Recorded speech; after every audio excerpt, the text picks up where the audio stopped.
Okay, so for the masterpiece review, I would be on the classwork tab in the Google Classroom and click on the assignment that I want to work on.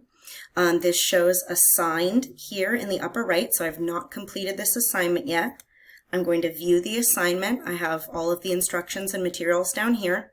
For this one, my assignment submission is going to be through this Google form. So I would watch the lecture, answer all of these questions, and then be ready to submit. I'm going to go ahead and pause while I answer the questions to show you the next steps.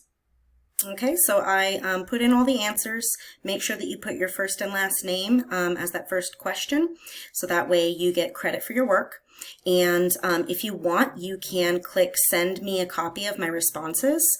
So it'll send you that in an email. That way, if there's ever any issue of it submitting, you can always forward that email to me if you need, if we're concerned about, your answers getting lost. So I'm going to click submit, and it'll tell me that my response has been recorded. And then when I go to open the assignment after that, I'm also going to need to mark this as done. So go ahead and mark that as done.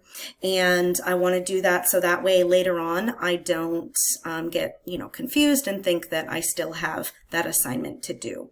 So when you finish the form, you do need to go back and click that because it will not automatically mark the assignment as done. And that's all for that one.